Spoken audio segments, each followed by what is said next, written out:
What Was That Like contains adult language and content and is not intended for all audiences. Listener discretion is advised.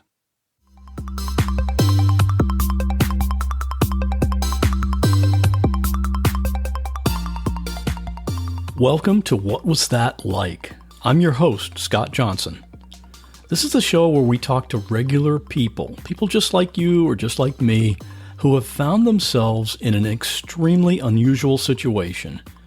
We'll hear their stories and get inside their head because we all want to know, what was that like?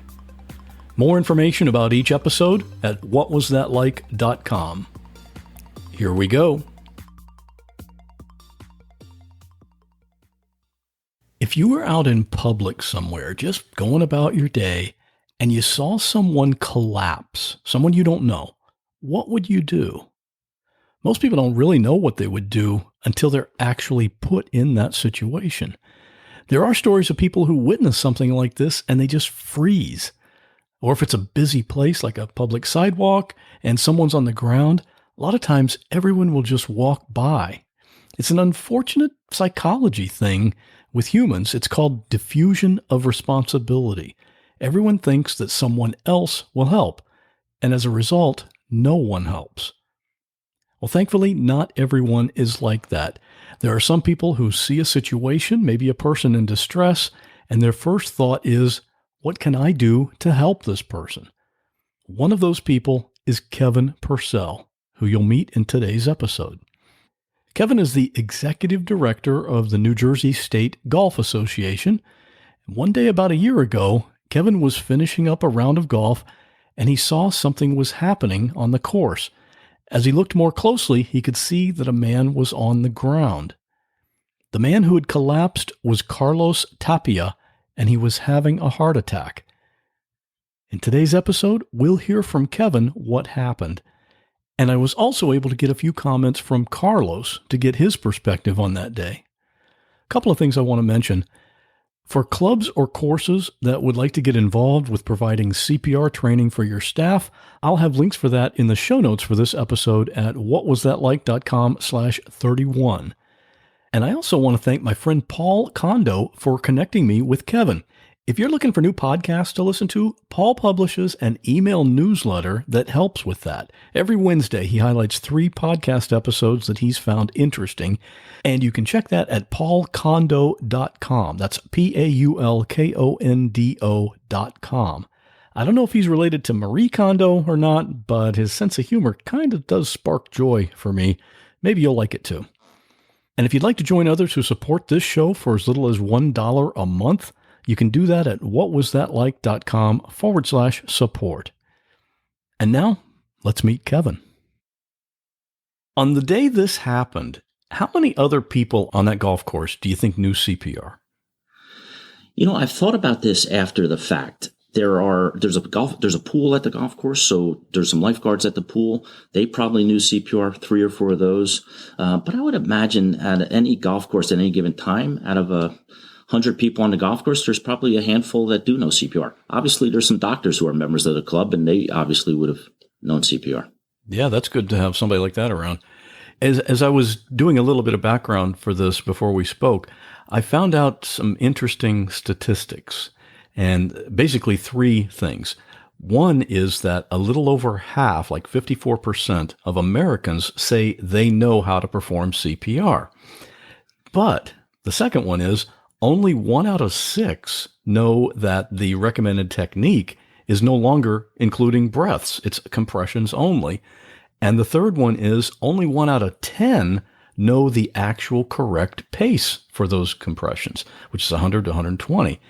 How did you happen to know how to do CPR the right way on that day? In a previous job, I was the general manager of golf courses for the county of Bergen. We had 5 golf courses, and we manned those golf courses by a lot of part-time staff. Each year, we would have an orientation for those staff members in our headquarters. And as part of the orientation, we would have occasionally, not every year, but we would have CPR training. So I didn't do the CPR training every year, but I was around it every year we did it. I heard it all the time. I heard when that change came on board that you no longer had to do the breaths. So it was through the repetition of those trainings that I remembered. I muddled my way through when the time was important to remember it. That's good. A lot of it stuck then. Okay, well, just take us through what happened that day. Where were you? Where did this actually happen? So it actually happened on the first tee of the golf course. I was finishing my round of golf. It was about 11:30, 12 o'clock. I had just finished the 18th hole, was walking up the hill.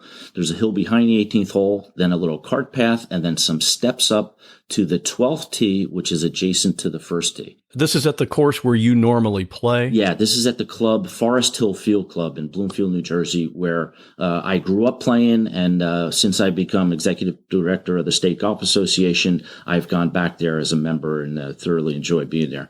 So I'm walking up the hill to where the cart path is, and I happened to look over to the first tee, and I saw a friend of mine standing oddly, looking straight down.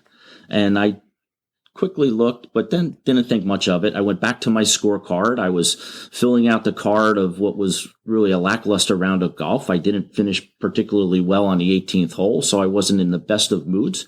But as I walked up the stairs to the same level of the 12th tee and looking over to the first tee, I realized there was somebody on the ground. And kind of instinct took over. I just kind of ran over there. And when I got there, he was laying on the ground. My friend Frank Almezi was standing over him trying to talk to him, and I knelt down. And the man was completely unresponsive.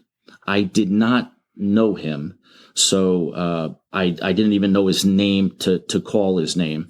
So I realized he was laying on his side. His eyes were wide open, and he was breathing laboriously. He had fallen in a way that his glasses were mangled around his eyes and bridge of his nose, and he had hit the bridge of his nose. So the first thing I did while he was breathing like that, I kind of lifted his head. I wanted to make sure that there wasn't anything clogging his throat. So I lifted his head. I got the glasses out of there, and he was breathing still. And at that time, I'm thinking, okay, what do I do now? The first thought was that if he's breathing, the body wants to stay alive. So let's let him breathe and see if it could correct itself. Again, he was non-responsive, so waving my hand in front of his eyes. Frank was calling his name from behind me, and there was no response to that at all. So I was just kind of monitoring him, right? And at that moment, a young lady knelt down on the other side of him. She said, I'm a doctor's assistant. And she immediately reached for his wrist and said, I have a pulse. So I said to her, well, he's breathing. He has a pulse. Let's just see what's going on. Let's just let it be for a minute. And almost instantaneously, she said, I'm losing the pulse. And he stopped breathing. So at that point, she said, do you know CPR? And I said, well, we're going to find out. I didn't say that, but I pushed him on his back. So he was laying on his back now. And I found his breastplate, put one hand over another, and started compressions. So a year prior to this, at a meeting that we have for all of our golf courses, the member clubs come to a meeting that we have speakers come to. I had the opportunity to introduce some of the speakers. And as part of my introduction, I had said that golf courses should really have CPR training, because I remembered us doing it at the public courses. I had just recently heard on the radio that the rhythm for compressions goes to the song Staying Alive, Staying Alive, ah, ah, ah, ah. And that came to me in that moment. So I started singing it to myself, and I was doing the compressions. And knowing that you have to push the blood from the chest cavity all the way to the brain, I realized I got to be pushing pretty hard. So I did that. He's a big man. I realized that not from looking at the length of his body, but when I moved his head to get the glasses out from it, it was a heavy head. And I thought, he's a big man, so I've got to push to make sure that this happened. It turns out that the gentleman is 6'8". And is a big man. So I was pushing hard to make sure that, thinking that I've got to move this blood from his chest to his brain. And that continued. until there was a kind of a jerk. He sat up about a quarter of the way and took a big breath and went back on his back and again started breathing laboriously. And how many other people were around you at this time? To tell you the truth, Scott, it was me and Nicole. I could hear Frank behind me. I didn't realize until after the fact that there were 20 people around us. Well, yeah, of course, when something like that, you've got like tunnel vision. Yeah. I could not see anybody other than the young lady next to me who I didn't know either. I heard Frank's voice behind me trying to coax him back. Other than that, I didn't know anybody was around because I was really focused on him. And with a crowd like that, I'm sure somebody had already called 911. Correct. Our golf professional, Jason Fiore, had called 911. And it wasn't until after, so he came back after the first time of going out. We were monitoring him again, and he went out again. So we again started compressions and kept that going. It wasn't until that second time that I could actually hear the siren in the background of an ambulance coming. But I tell you, in the heat of the moment, it seemed like it was taking an hour for it to get there. CPR is actually tiring to perform because you're using your entire body to generate enough energy to press to make the compression. So I could hear it in the background, didn't pay much attention to it, knew it was coming, kept the compressions going. And again, there was a jerk from his body and he sat up quickly. Only a quarter sat, just kind of came off the ground a little bit and again started breathing really hard. So at that time, I kind of remembered again that you got to make sure that there's a clear air flow. So I looked in his mouth and made sure that he didn't have anything in his mouth, and there wasn't. But it was just this very difficult breathing. It was kind of like a bad snore, where somebody has fallen asleep in a chair and just an unnatural position, and he's got that bad snore. So that's what it was. But he's still unresponsive. No reaction over his eyes, which were wide open. So we kind of let him monitor him again, and he went out again. So this happened. In my estimation, it happened 4 or 5 times before coming in and out before the ambulance, the EMT arrived. That part of it just seems so unusual to me because, when you see like in a movie or on TV, somebody performing CPR and somebody comes back, it's like, oh, he's back. Oh, thankfully he's okay now. Or even on a CPR demo or instruction or something, you bring them back. I have not heard of them going back and coming back out of it. And then it went back and forth several times like that. Yeah, it did. As I said, 4 times at least, maybe 5 before the EMTs came. And when the EMT came, I thought I was just going to back off and they would take over. But that really wasn't the case. One person came around the back of his head and started to put on an airbag. And the other person went across from me and replaced Nicole and started to unravel the portable defibrillator. Took off the pads, placed the pads, took his shirt off, placed the pads in the right spot. But during this time, I was still doing the CPR compressions. The person who was at the head of the patient said to me, the EMT worker said, I'd like you to do it a little deeper and a little slower. So I adjusted. And then there came a time when the defibrillator was ready to charge. So these are an amazing piece of equipment that is really, it's really set up for a person who knows nothing about them. And what you're talking about is called an AED. An AED, yeah. It's a portable defibrillator. So it's going to measure the heart. It's going to monitor the heart once the pads are in place. So one goes on the chest. There's a picture on it. One goes on the chest. One goes on the side of the chest. And it sends a pulse through and it measures the electric waves that are in the heart. And it will shock to restabilize those waves. And it got to the point where it needed to do that. So it goes off automatically. It says charging clear. So that's when everyone backs away so they don't get shocked.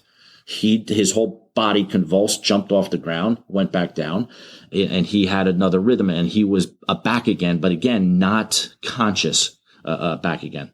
So at that stage, they said, okay, let's pack him up. So they kind of moved him around, put him on the gurney, and they were about to move him out. but he went out again.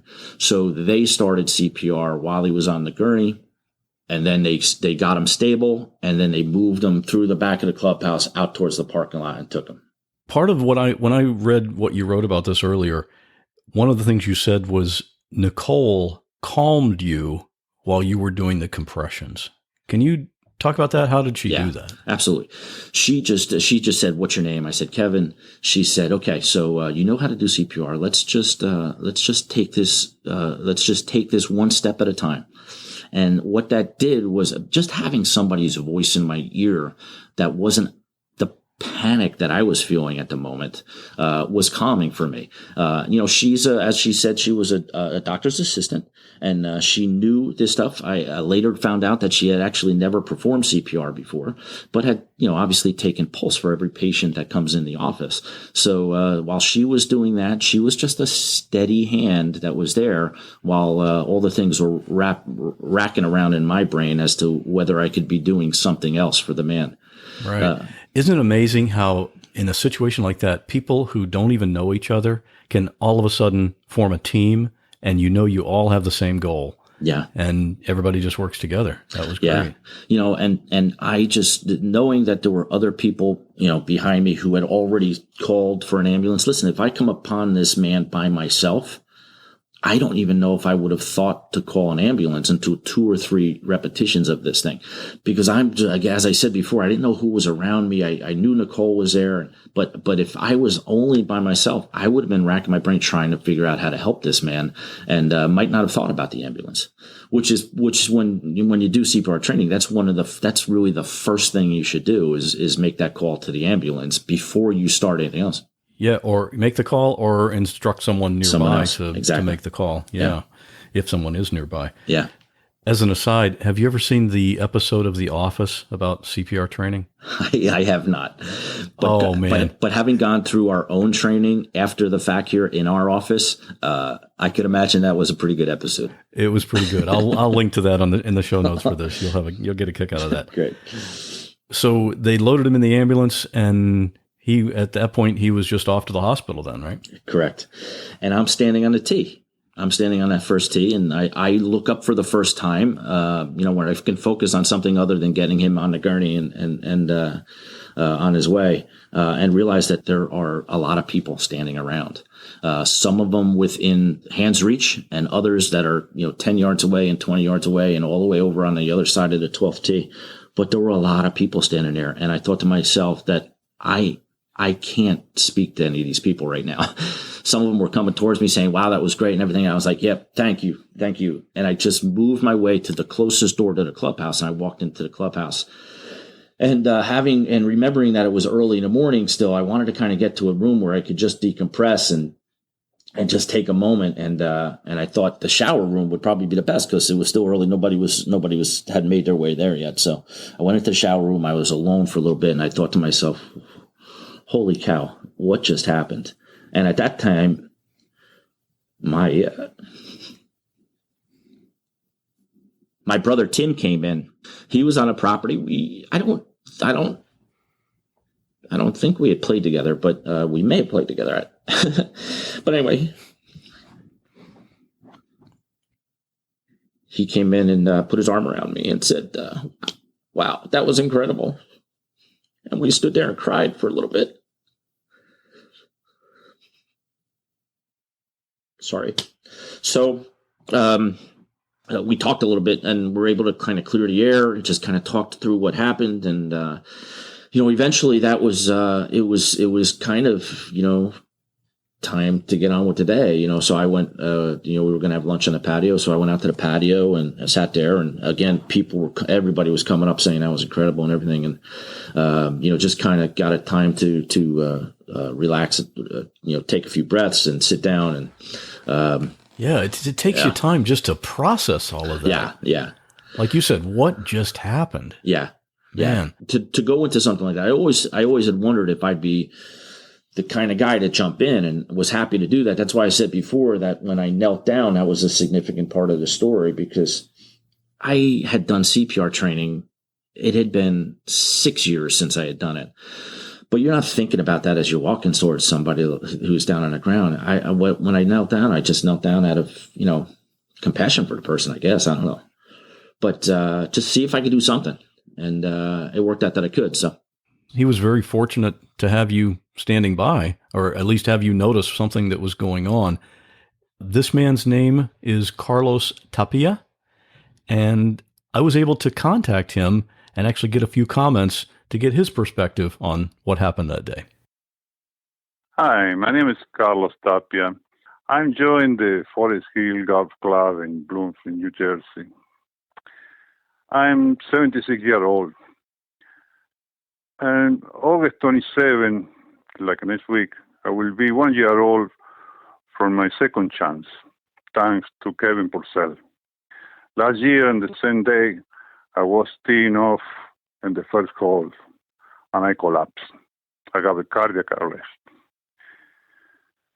Kevin was finished the 18th hole, and he saw something was going on, so he ran to where I was and started performing CPR for about 10 minutes until the ambulance arrived. I was getting some electric shocks in the ambulance, and 2 days after I got a pacemaker. I was able to play in the next 30 days after that day. So I would say Kevin is a wonderful person. If it's not for him, I don't will be recording this now. And I will be grateful to him for the rest of my life. He's obviously a grateful guy. It's pretty cool. It's pretty cool hearing that. Yeah. What's amazing that is he was playing golf again within a month after that. I saw him at a tournament a month later. I couldn't believe it. Somebody had told me, I think Carlos is playing in this tournament. We have a big tournament called the Silver Putter in September.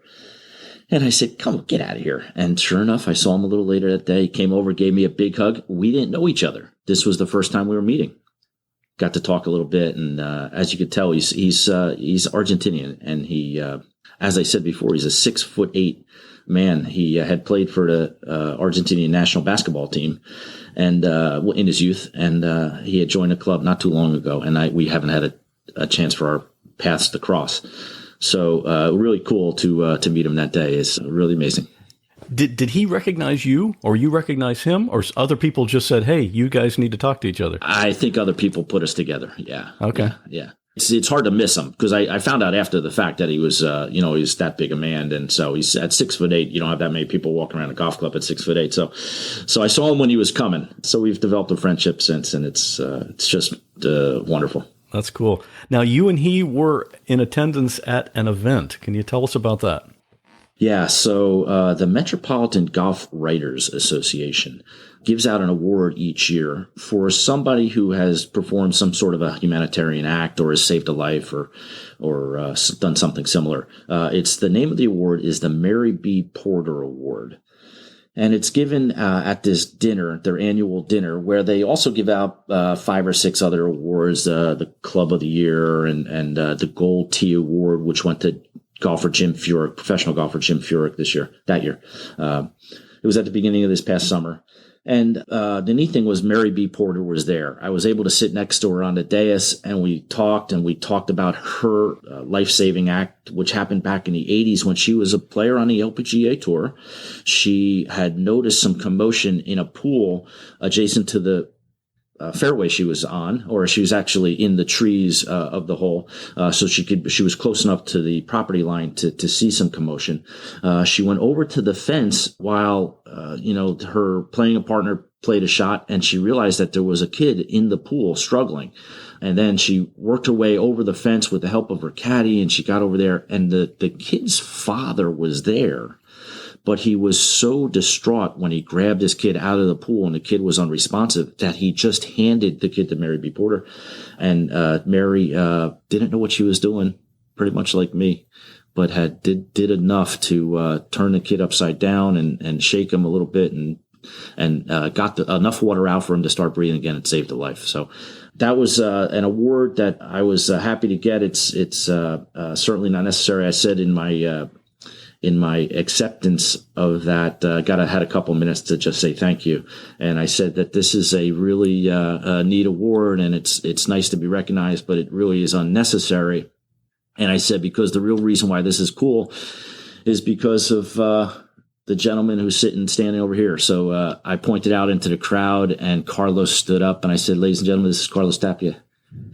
And the crowd stood to their feet. As I said, there were 400 people in the room. It was an incredible night. The crowd went wild. The crowd went wild, for sure. Yeah. Well, tell us now. You're on some sort of a crusade to get CPR training and everything on golf courses and clubs. How is that working, or what's your involvement with that?